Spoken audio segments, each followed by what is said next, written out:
Toto, the Dolphins aren't living in summer 2024. They're somewhere else entirely now. Forget the nostalgia. The blockbuster moment on Monday, the trade of Jalen Ramsey and Jonnu Smith to Pittsburgh for Minkah Fitzpatrick and a handful of draft picks, wasn't about instant fireworks. It was about strategy, restraint, recalibration. Think about that. Miami shipped off 2-star players. 2. And didn't come back with splashy names. They walked away with financial wiggle room and a signal from upstairs. Tools matter more than titles. This isn't Hollywood, it's cap management. So here's the real question. Did Miami add clever tools, or just unload baggage? Let's break it down piece by piece. Start with Jonnu Smith.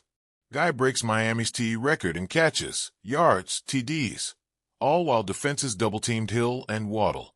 The stage was set. Smith simply performed. 88 catches blew his previous career high out of the water. You have to ask, would he hit those numbers again sans Hill and Waddle? Or was last year's production a byproduct of opportunity, not transformation? That's the interesting subtext. Miami essentially bet its future on the idea that volume doesn't equal value. They looked at Smith's 2024 surge and thought, okay, nice, but that doesn't mean that's his floor. They didn't reward stats. They risked consistency. Could this bite them? Sure. But that's the tension. Do you chase momentum or invest in unpredictability? But wait, Smith also produced a headache. Reports floated that he was pushing for more cash, more years. Maybe they should have leaned into him long-term, but in their eyes, his spike may have been circumstantial. Hill and Waddle carried the gravity. Smith played catch-up in spotlight. For that, the Dolphins chose not to loosen the purse strings. They chose discretion over emotion. That takes guts. Switch scenes, Jalen Ramsey, one of the league's most dominant corners, a franchise anchor. Pittsburgh swoops in with a fully guaranteed $25 salary. Miami eats $3 million in cap. Not ideal. But in return, they land Minkah Fitzpatrick, 2 years left, about $16 million annually, 0 guarantees. That's textbook cap gymnastics. Take salary commitments now. Save future dollars. Pittsburgh gambles on Ramsey. Miami wagers on flexibility. Sure, Fitzpatrick may have dipped recently, rumored to chase turnovers at the cost of fundamentals. But when he lands in the system, he becomes the centerpiece in Weaver's scheme. Zone wizard, back-end leader. When healthy, he's arguably the best defensive back on the roster.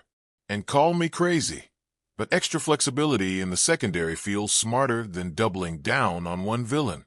Now let's zoom out. It's not just Ramsey or Smith. It's Armstead, Campbell, Holland all gone. Miami's offensive line looks different. The defensive front feels lighter. Depth is thinning.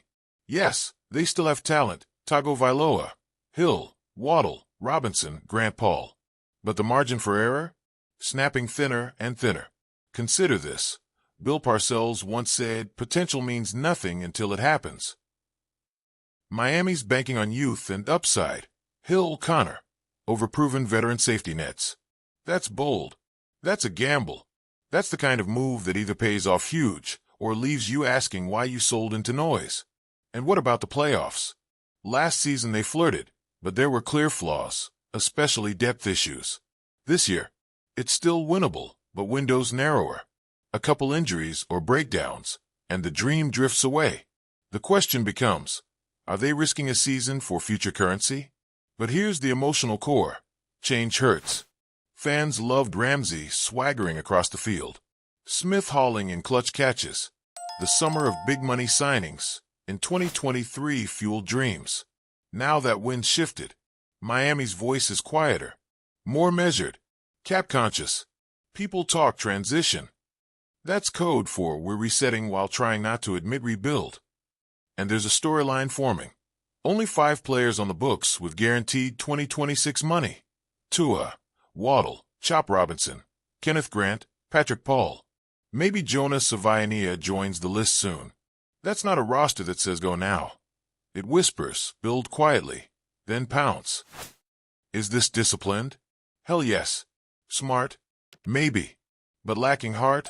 That depends how the season plays out. Are you trading passion for patience? Are you saying, We care more about the account balance than the highlight reel. And if that means no lasers, no late-game magic, is that acceptable to Miami Dolphins Nation?